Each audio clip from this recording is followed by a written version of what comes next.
Assalamualaikum warahmatullahi wabarakatuh. Waalaikumsalam warahmatullahi wabarakatuh. Bismillahirrahmanirrahim. Alhamdulillahirabbil alamin. Alladzi bi'aunihi wa taufiqihi tatimmus shalihat wa bi tawjihatihi tunalul hasanat. Wassalatu wassalamu ala sayyidina wa maulana wa habibina wa syafi'ina wa qurrati a'yunina Muhammadin sallallahu alaihi wasallam afdalil makhluqat wa ala alihi wa ashabihi salatan wa salaman daimaini mutalazimaini wa mutawasilaini talazumal ardi was samawat. Amma ba'du.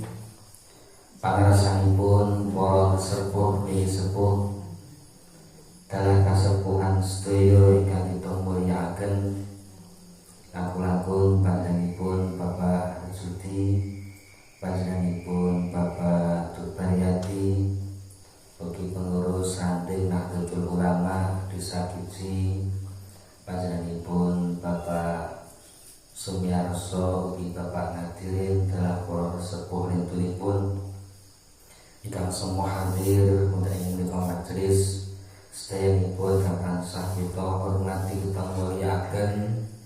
Hadirin wal hadirat jamaah pengawasan selapanan mushola al-huda biji usuli kakung semono putri ingkang kita mulyakaken. Alhamdulillah wa syukurillah wonten ing dalem menika kita sedaya saged sareng-sareng kempal manunggal wonten ing menika majelis wonten ing mushola al-huda. Mugi-mugi estu-estu kempal kita pikantuk kaberkahan, pikantuk rahmat, mugi hidayah saking rasul dari Allah Subhanahu wa taala. Allahumma amin. Shalawat ugi salam ugi tansah kuculan katur dumateng junjungan kita Nabi Agung Muhammad sallallahu alaihi wasallam. Mugi-mugi kita sedaya badhe kayowana umatipun ingkang winjang wonten yaumul kiamah badhe pikantuk syafaatipun. Amin Allahumma amin. Para rawuh ingkang kita mulyakaken, monggo dalem menika kita sareng-sareng nimut-nimut dhateng dawuhipun junjungan kita Kanjeng Nabi Muhammad sallallahu alaihi wasallam. Qala Nabiyyu alaihi salatu wassalam, la yu'ti li ahadin khamsan minal hayati illa waqad a'adda lahu khamsan akhara min jazaiha. Ingkang cara jaminipun Gusti Nabi ngendika, Gusti Allah boten paring dhateng satunggalipun tiyang perkawis gangsal saking pinten-pinten tingkah kejawi temen-temen tiyang kala wau sampun dicawisi perkawis gangsal minangka kangge ganjaran utawi piwanesipun. Cara gambelipun menawi kita kersa nglampahi perkawis gangsal, kita badhe pikantuk ganjaran ugi perkawis gangsal. Napa mawon nomor setunggal, la yu'tihi syukron illa waqad a'adda lahu azyada ala dzalikan ni'mah. Gusti Allah boten badhe paring dhateng tiyang kang kersa syukur kejawi tiyang kala wau panci sampun dipun cawisi tambahanipun nikmat. Dados menawi kita sedaya kok kersa syukur dhateng Allah, estunipun tambahanipun nikmat sampun dicawisi dening Gusti Allah. Tambahanipun nikmat sampun dipun cawisi. Ning sayange kadang-kadang awake dhewe sok mboten patiya syukur dhateng Gusti Allah. Mula tambahane nikmat nggih ditunggu-tunggu mboten dugi-dugi. Tambahanipun nikmat dipun tenggo mboten teka-teka. Estunipun tambahan nikmat sampun dipun cawisi. Mula dipun sebataken la in syakartum la azidannakum wa la in kafartum inna adzabi lasyadid.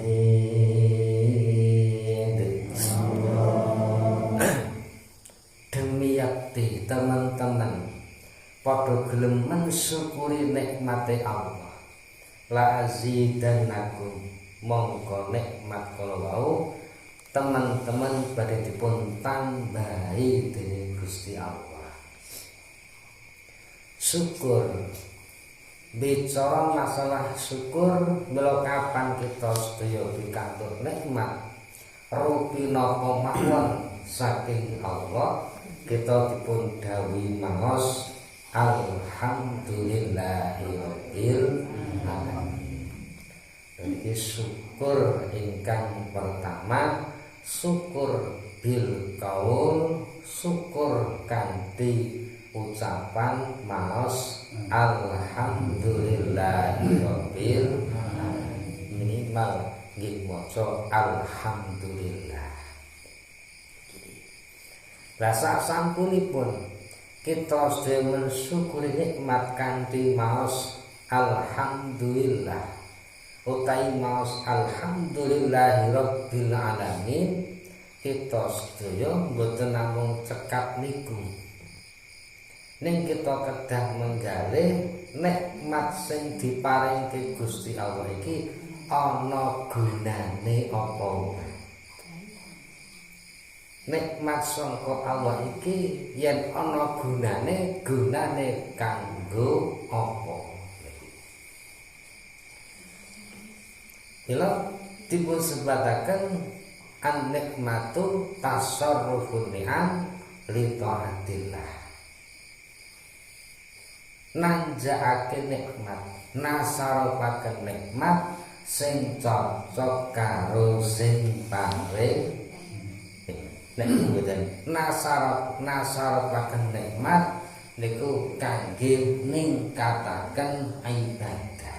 Tasarrufun ni'am li taatillah.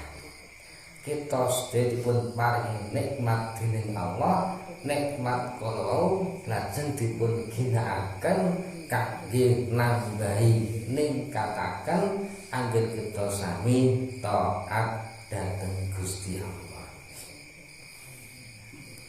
Wonten definisi punipun tasarruf, ya tasarruf ruhun sarfun nikmah lima khuliqatlah. An-nikmatu hiya sarfun nikmah lima khuliqatlah.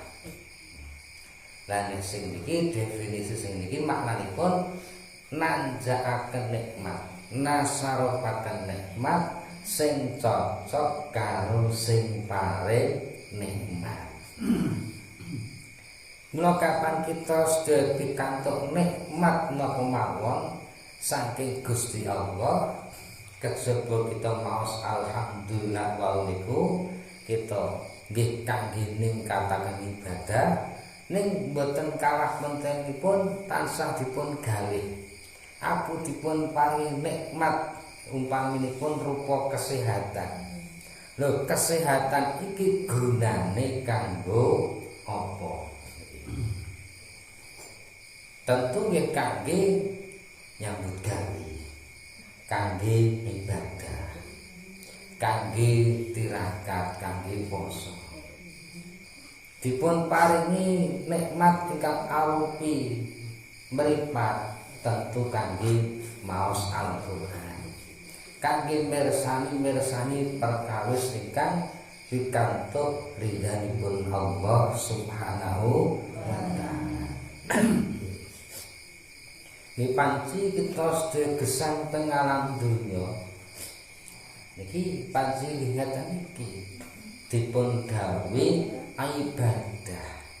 Mula samubarang ingkang kita lampahi teng alam dunya iki diusahakan niku ingkang mengku ibadah. Dipun niati ibadah. Iki kita sedaya mangkat teng sabin panjenenganipun bismillahirrahmanirrahim niat nyambut gawe. Niat kerja jenengan sing nyambut gawene buruh nukan nggih tindak diniati bismillahirrahmanirrahim. Niku yang jenengan tindak kok maca bismillah niku ring mangkat kerja niku dadi ibadah. Nggih pedamelan apa mawon ring mangkat kok diniati nyambut gawe diniati napa kangge nyukupi kebutuhane keluarga. Niku sedaya niku kan apa badhe kareken ibadah. Para rawuh ingkang kita mulyakaken mula kita sedaya ampun ngantos supe ingkang naminipun ibadah. Urip teng alam donya nggih pancen kita dipun sibukaken kaliyan pendamelan. Nggih, urip teng alam donya menawi kita sing mboten kagungan agami. Niku nggih niku panci sampun dados gambaranipun kados ngoten. Mula wonten setunggalipun syair ngaten. Wa fi qablika tifli inda wiladatihi dalilun alal irsil murakkabi fil hayy wa fi bastiha indal mamati isyaratun ala fashhadu anni kharajtu bila syai'in sarang Allahumma salli wa sallim ala sayyidina wa maulana Muhammadin adada ma fi ilmillahi salatan daimatan bida wa min mulkillahi wa fi qablikatifni inda wiladatihi. Nalika bayi lahir niku tangane gegem. Wa fi qablikatifni inda wiladatihi. Bayi lahir niku tangane gegem. Pun nate semrep bayi nembe lahir apa dereng? Bayi lahir niku tangane gegem. Dalilun ala irsil murakkabi fil hayy. Niku minangka tandha yen bayi iku urip nang alam donya iku pasti ditakdirke seneng gegem seneng nyekel dunya. Nggih ramai itu nak urip nang alam dunya ya pikirane dunya terus. Dalilun ala al-irsil murakkabi fil hayy. Wa fi bastiha indal mamati isyaratun. Lah nalikane wonten tiyang sedo, tiyang pejah wa fi bastiha indal mamati. nalika tiyang sedo niku tangane di pastihan ku makna dijembreng. Nalikane wonten tiyang sedo niku tangane wis ora iso gegem, wis mati ra ono nyawane. Akhire terus dibeber terus digelar. Wa fi pastiha indal mamati tangane digelar. Isyaratun niku minangka tandha bilih wong niku panci wis mboten butuh napa-napa ala fasyhadu anni kharajtu bila syai'in. Wong mati pun mboten butuh napa-napa wis ora butuh karo dunya. Monggo kita sedaya kasih gesang teng alam dunya monggo dipun tingkataken anggenipun sami ngumawula ngibadah dhateng Allah Subhanahu wa taala. Para rawuh ingkang kita mulyakaken. Lah ngibadah menika warni-warni. Wonten ibadah ingkang mahdhah. Wonten ibadah ingkang ghairu mahdhah.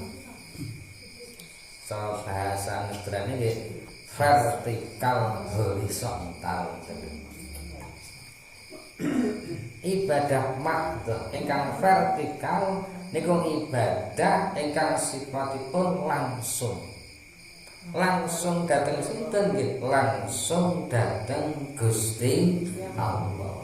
Contonipun salat gangsal wekdal. Siang Ramadan, maos Al-Qur'an. Iku ibadah mahdhah. Sifatipun langsung dateng Gusti Allah. Ning wonten ibadah-ibadah ingkang sifatipun ghairu mahdhah utawi ingkang horizontal. Niki contonipun napa sesrawungan dhateng sederek tangga tepalih. Niku ibadah-ibadah ingkang sifatipun ghairu mahdhah. Sedaya penting, sing mahdhah nggih penting, sing ghairu mahdhah nggih penting. Para rawuh ingkang kita mulyakaken dan kita sedaya niki termasuk kita sedaya dalu menika ngaji ngoten niki nggih ibadah ingkang nggih saged dipun wastani mahdhah, saged dipun wastani ghairu mahdhah. Bila ibadah niku macam-macam, ibadah niku warni-warni. Lah kita sedaya ibadah niku dipun dawuhi kedah kanthi adhedhasar ilmu. Ngibadah napa mawon kita sedaya dipun dawuhi dasare ilmu. Mila dalil sing paling endhek, sing paling napa bocah do hafal niku talabul ilmi fardhun ala kulli muslimin wa muslimatin. Talabul ilmi utawi murid ilmu iku fardhun banget den fardhu ala kulli muslimin ing atase saben-saben wong Islam lanang wa muslimatin lan saben-saben wong Islam wadon. Mila pados ilmu niku hukumipun dadi wajib, bahkan le maknane napa fardhun banget den fardhuake, banget wajib. Sebab arep ajeng kangge modal kangge nglampahi ibadah. Mila kita lajeng dipun wajibaken thalabul ilmi. Lah kita sedaya dipun dawuhi thalabul ilmi. Niki napa naminipun thalabul ilmi niku tujuanipun napa niki? Kita dipun dawuhi thalabul ilmi, la thalabul ilmi niku titik akhir tujuan akhir niku janjane napa? Sampun paham napa dereng? Sampun ngertos apa dereng? Niki. Panjenengan nyambut damel. Nyambut damel niku pados napa? Pados napa? Nggih nek cara sakniki gampange wong nyambut gawe iku mesti intine golek duit. Nggih napa mboten? Nggih napa mboten? Golek duit. Kira tukang takone makin jenengan dak ngantuk masa. Golek duit. Lah makin menawi panjenengan sedaya nyambut gawe kok wis oleh duit, njuk duwite niku mangke ditumpuk lebokke lemari napa duwite dienggo melih?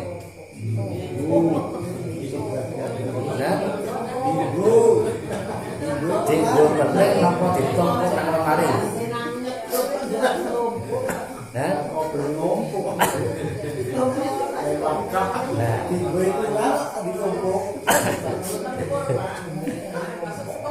Pun paham.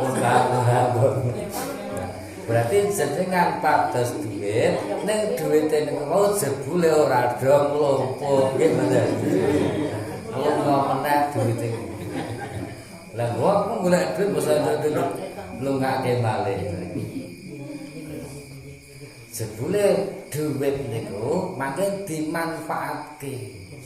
Ya ana sing nggo biayani cah sekolah, ana sing nggo telik wong lara, ana sing nggo telik bayi, ana sing kanggo kondangan.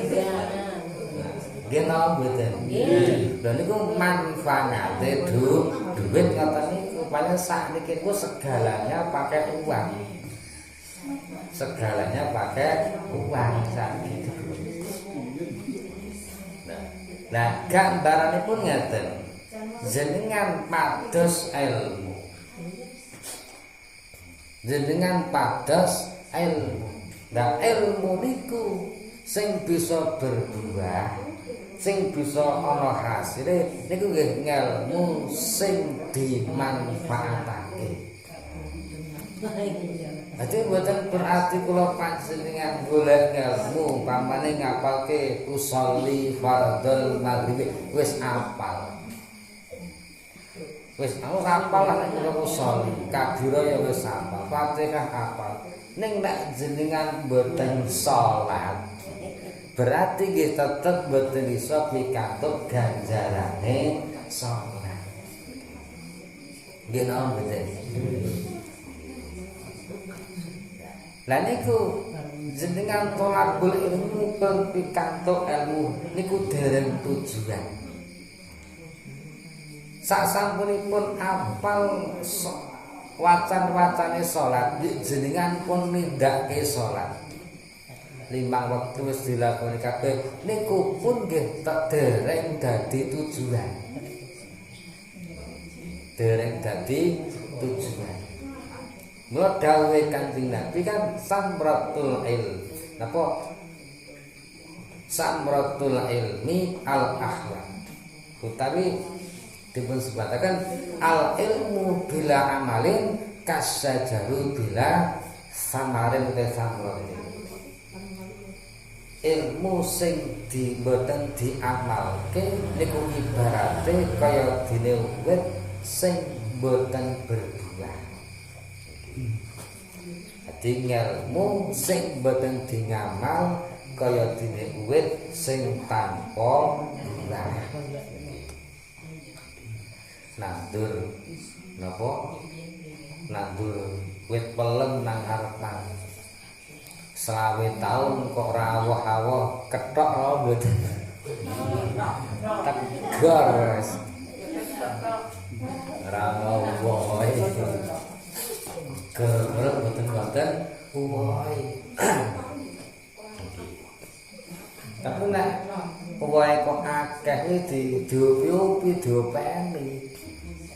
Gandhe rawo uwohe teger mawon. Iku ibarate ngelmu sing mboten dingamal, mboten dimanfaati ngoten. Lah Kanjeng Nabi dawuh malih samratul ilmi al akhlak. Buah daripada ilmu adalah akhlak.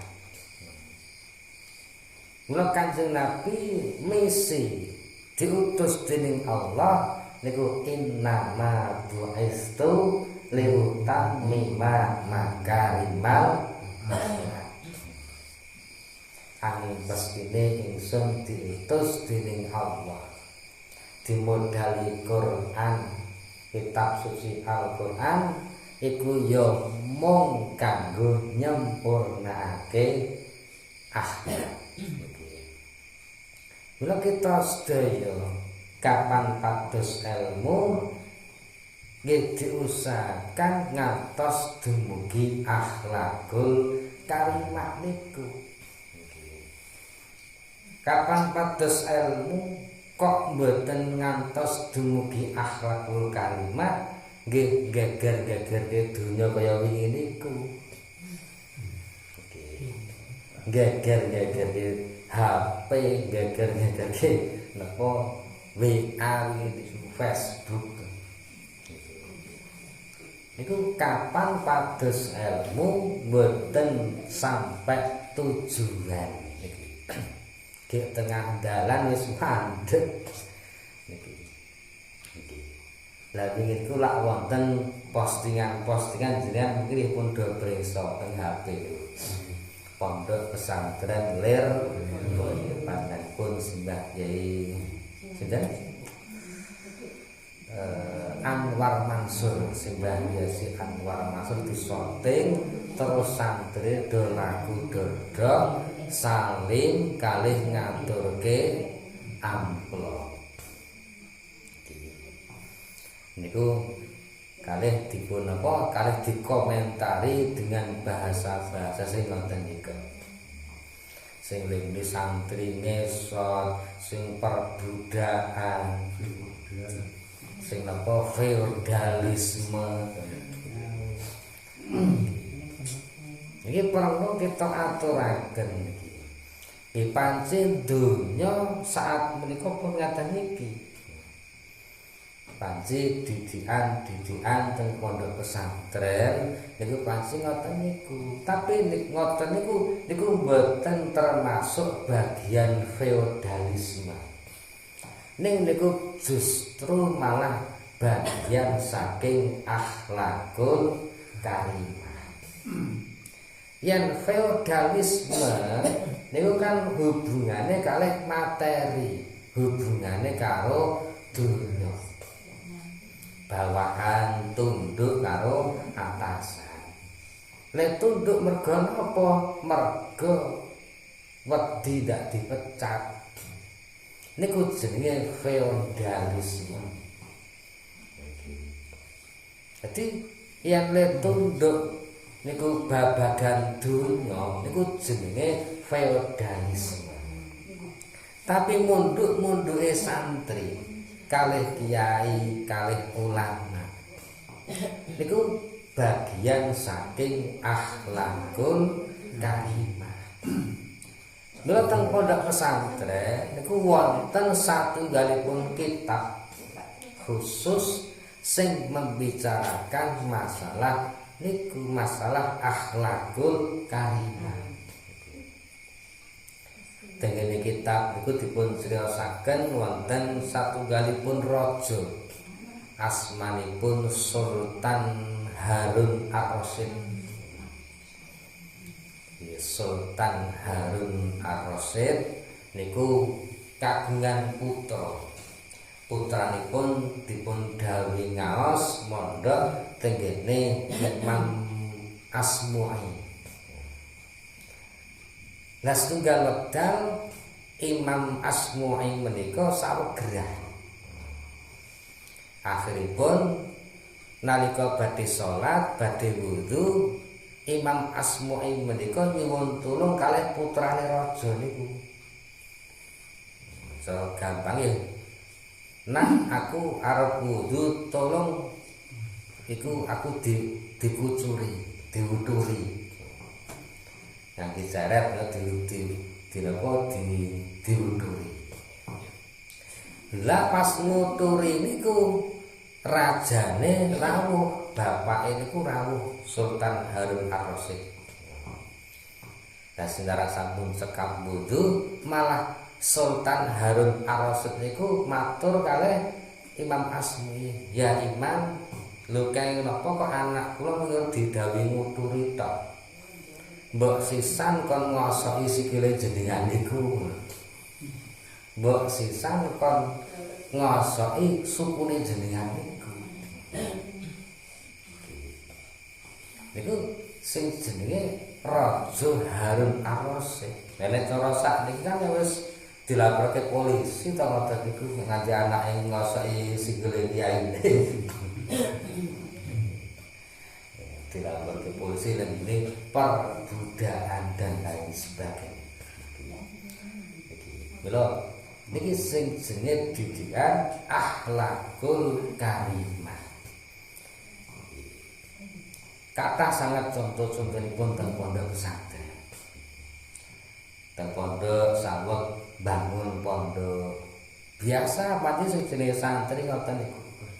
Kula mondok teng Berjan niku 8 tahun. Teng mriko nggih kadang-kadang sok ngrewangi ngoten niku. Njunjung ember, mboten mung ember tok ana jenengane. Ngoten estafet karo kancane. Nyecor ngedak. Kula termasuk nderek melu ngedak niku. MTS An-Nawawi 2 sing teng Salaman ku biyen kula nderek. Niku lek nyecor dalu niku. Jam 12 saking Berjan rampung madrasah ya terus sami teng Salaman ngantos dumugi subuh. Ngantos dumugi subuh nderek ngecor melu estafet junjunge ember niku. Kabeh para santri sing nderek mereka tidak merasa diperbudak. Justru malah mereka itu bangga, seneng. Sebab napa kok seneng? Nomor 1 mesti wonten maem gratis e. Rokoke gratis.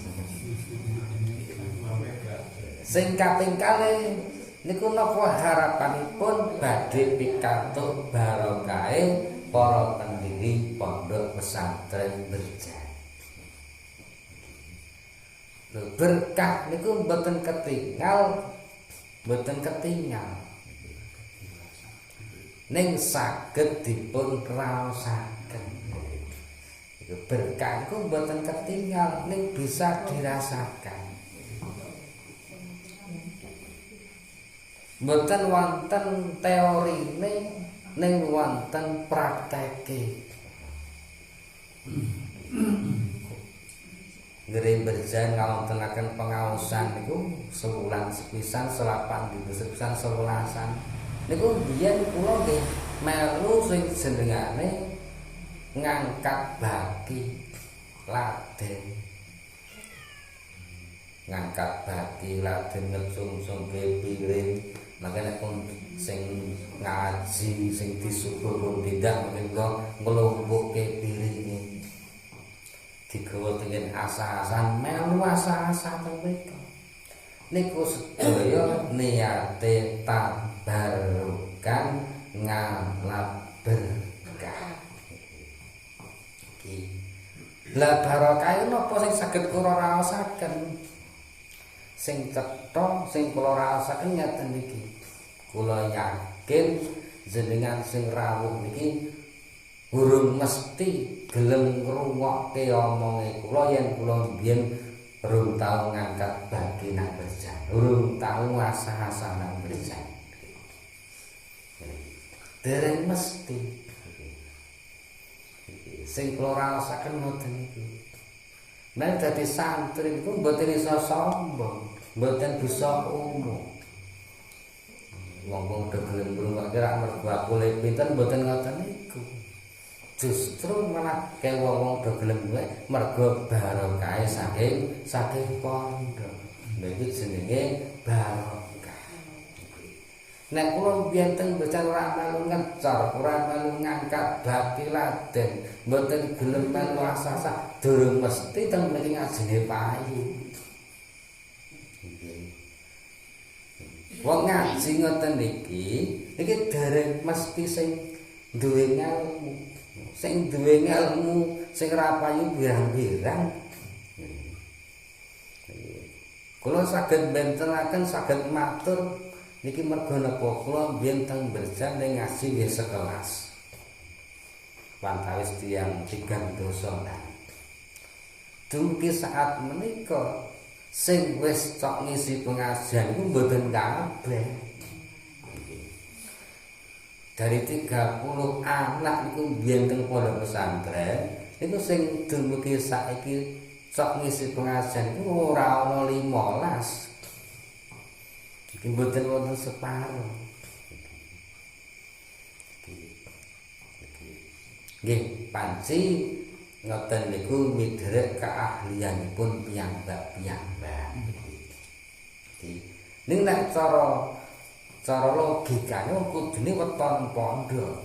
Weton pondok niku kudune nang omah ya sebagian ngimami tahlil, ngimami berjanjian, ngisi pengajian ngoten niku. Ning ternyata nggih mboten kabeh. Mboten kabeh. Nggih termasuk di antaranya faktor ngoten niku. Biyen enten kanca kula sing jenenge setoran alfiah apal-apalan wis mesti apal. Maca kitab wis buanter. Ning nek kon laden nang Mbah Kyai aras-arasen. Kadang mangkat, kadang ora, kadang mangkat melu sarapan tok bare lunga. Nggih enten sing model ngoten niku. Nggih niku tekan nggone wangsul teng masyarakat niku kemanfaatane kurang. Kula niku teng kelas mbiyen malah bisa dikatakan paling bodoh. Kula niku paling bodoh. Mulane kula mbiyen teng pondok kan wis pokoke karena aku bodoh, wis pokoke sing penting ngalap barokah. Sing penting ngalap barokah. Ya alhamdulillah. Ngkarang nek cak kae ngkarang pinter wis ngono lah ngedirke utekmu wis kono. Nek kula ngoten. Tapi nek kula ngkarang kurung mangsa bodho ngapalke ora apal-apal. Maca kitab ya ora pati ya saged ngoten wis pokoke sing penting niate golek berkah. Ya sing do pinter-pinter, sing do ranking siji ku malah sakniki teng omah kula tinggal mboten ngisi pengajian mboten, bukan sing dadi sopir rental, sing dodol muter ngoten niku. Lha nek teng pondok nggih jane sing maca kitab nggih pun banter. Nggih gara-gara ngoten iki men mergo kurang kadang-kadang mergo kurang barokah. Jadi berbicara pondok pesantren itu pancen faktor itu niku. Jadi mboten saged dikira-kira. Engko njunjung bagi ping 100 iku nang omah sing gelem ngrungokke wong 100 sing mboten saged ngoten niku. Mboten ukuran. Sing penting berkah niku mboten saged dipun pirsani ning saged dipun raosaken. Mboten wonten teorine ning wonten prakteke ngoten iki. Iku jenenge barokah. Nah Sayyidina Ali karramallahu wajhah tengene kitab Taklimul Muta'alim iku ngendikaken. Aku siap dadi budake wong sing aweh ngelmu nyang aku senajan mung sak huruf. Senajan mung sak huruf. Sayyidina Ali bersedia dadi budake. Lamun kok sing aweh ngelmu niku wae kepengin ngedol aku siap didol. Yen aku kon junjungke apa aku ya siap. Niku Sayyidina Ali kados ngoten. Dadi teng dunia pesantren iku boten wonten perbudakan, wontene ngalap barokah. Wonten pun namung ngalap barokah. Para rawuh ingkang kita mulyakaken, terus para santri dengan tayangan niku sami mlaku dodo. Kula dipun ngendikani kaliyan almarhum Romo Kiai Mas Juki Halimi Winong ingkang rumiyin dados alumni Lirboyo. Niku panjenenganipun ngendika, hormat karo kiai, nek salaman karo kiai ndingkluk kena, mundhuk-mundhuk kena, ning aja nganti 90 derajat. Aja nganti 90 derajat. Mundhuk-mundhuk kena, ning aja nganti 90 derajat. 90 derajat kan berarti padha karo rukuk. Mulane supaya ben ora kaya rukuk, ya terus bokonge rada didunke sethithik.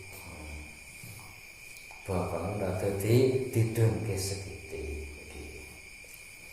Lah teng kraton-kraton jaman biyen iku kapan laden kan lagune lagu dodok niku. Lagu dodok iku sampun leres.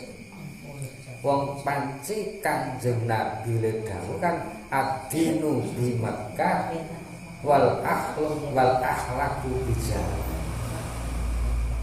wal adabu bijam. Agama turune nang Mekah, ning adab tata krama iku temurune teng tanah Jawa.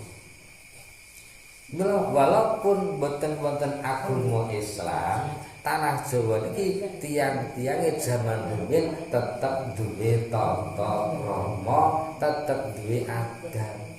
Zaman kraton kan nek do mlaku niku do mlaku dodo. Umpama Islam kok boten mlebu teng tanah Jawa, Jawa wis duwe adab. Mula tengene Nahdlatul Ulama, tengene Ahlus Sunnah wal Jamaah niku lajeng muncul sebuah hukum al-adatu muhakkamah. Suatu saat sing jenenge adat istiadat, kapan kok apik, kapan kok orang terjang syariat, kena kanggo hukum, bisa dijadikan sebagai hukum. Paham lho betul? Niku adat, asal adat itu mboten bertentangan kali syariat agama Islam.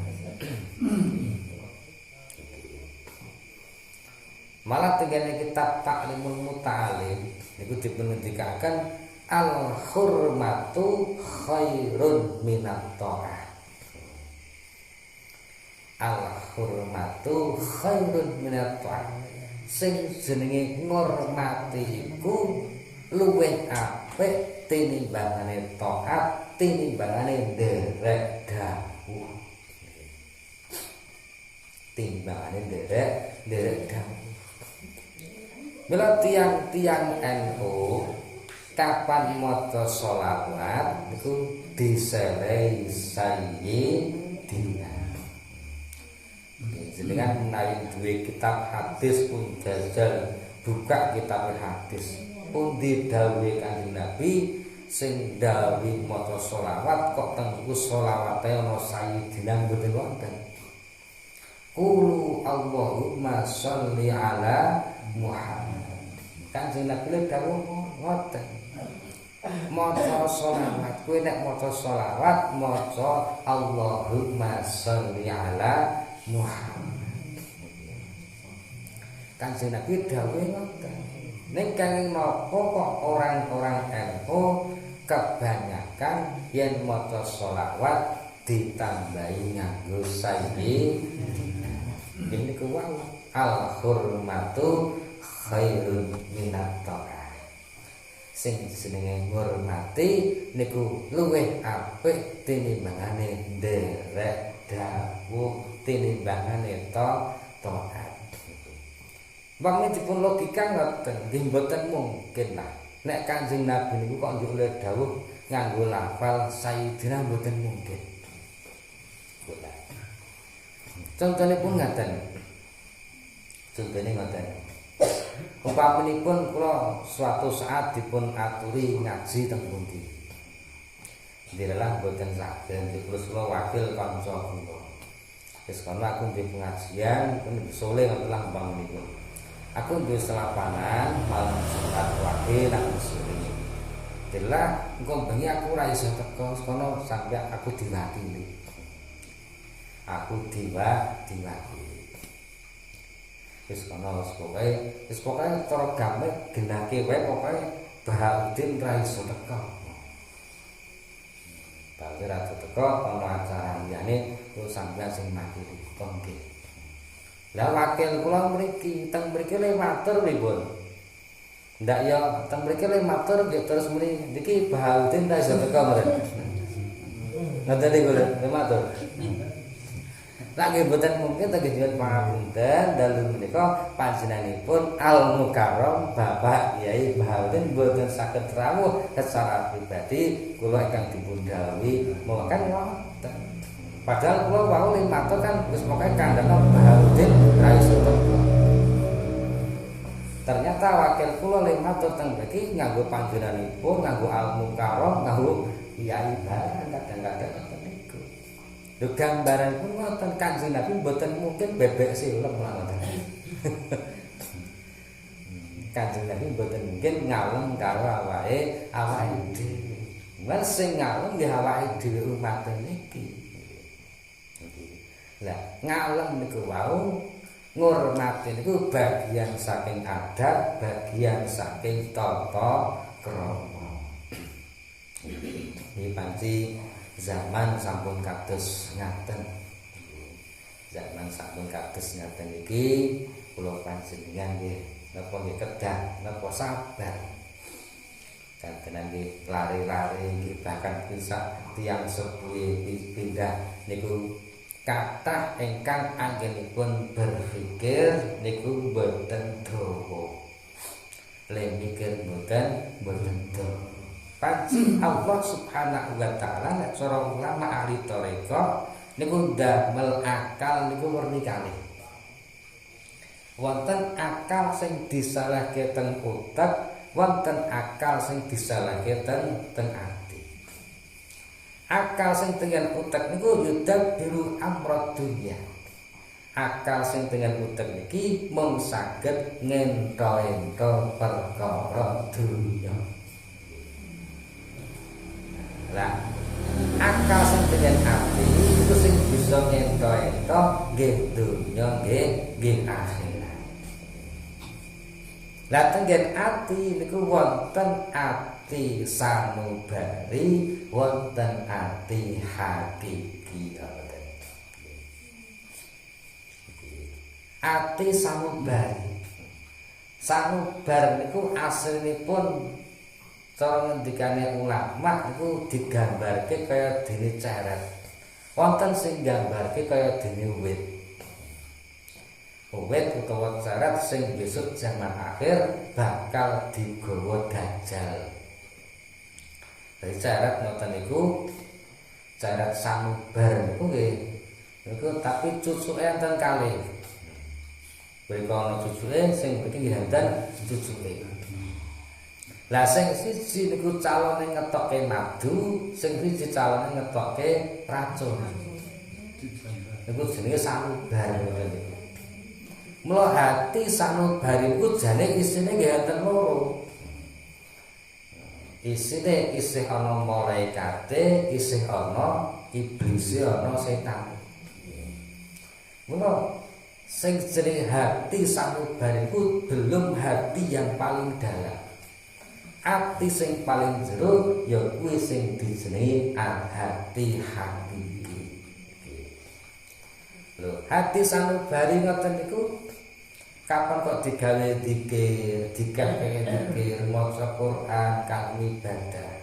Niku mangken terus setane lunga. Setane lunga. Lah mangken nek setane lunga sing manggon teng ati garek malaikat, lah niku sing jenenge hati hakiki niku. Lah untuk saat ini kata tiang-tiang ingkang sampun menggalih namung dumugi utek ning boten dumugi ati. Napa-napa logika, napa-napa logika, napa-napa ukurane utek. Mila yen tata krama niku wau kok hubungane karo utek nggih boten dadi. Wong niku perasaan sing timbul saka ati. Perasaan sing timbul saka ati. Oh lah zaman biyen. Zaman kula cilik kana hake sugane disapu. Nek bocah biyen ya nyapune begitu urung asa-asaan dimek nang mboten. Urung asa-asaan dimek nang mboten. Padahal mau gawe meng nyapu. Ning urung asa-asan pating bekakrak ya diasani. Ya jan sak niki wae mawon ra. Dikongkon malah nesu nggih napa mboten. Nek bocah biyen ngoten niku. Malah bocah saiki ora disapu ora sapu lumpati tok. Sebab napa nggih masalah anggenipun mikir, anggenipun menggalih namung nembe dumugi utek dereng dumugi ati. Oh saged dipun kuasani saking makanan-makanan mawon. Bocah saiki sudah wegah kangenan. Ngelih wis minggripun jarangi sari. Kepengin ngombe teh ya teh celuk. Nggih napa mboten? Atuh klambi ngono ring pasar adoh wegah online. Nggih napa mboten? Nggih napa mboten? Ya wegah ngono. Saat itu modalnya bukan sing kepenak, sing cepet, sing simpel ngoten. Kabeh serba kepengin ngopi ngoten tuku kopi sasetan niku garek gak cara. Nggih napa mboten? Tuku paketane saka omah. Saiki wong modal ngoten niku. Mulane anggenipun berpikir terus mboten saged dawa, mboten saged napa pikirane mboten bisa mlebu teng mikir mboten nganti tekan ati. Ning tekan utek mawon. Belayan akhlakul karimah kok le mikir nganggo akal sing utek niku mboten dadi. Sebab itu napa wonten perasaan itu sing timbul saking ati.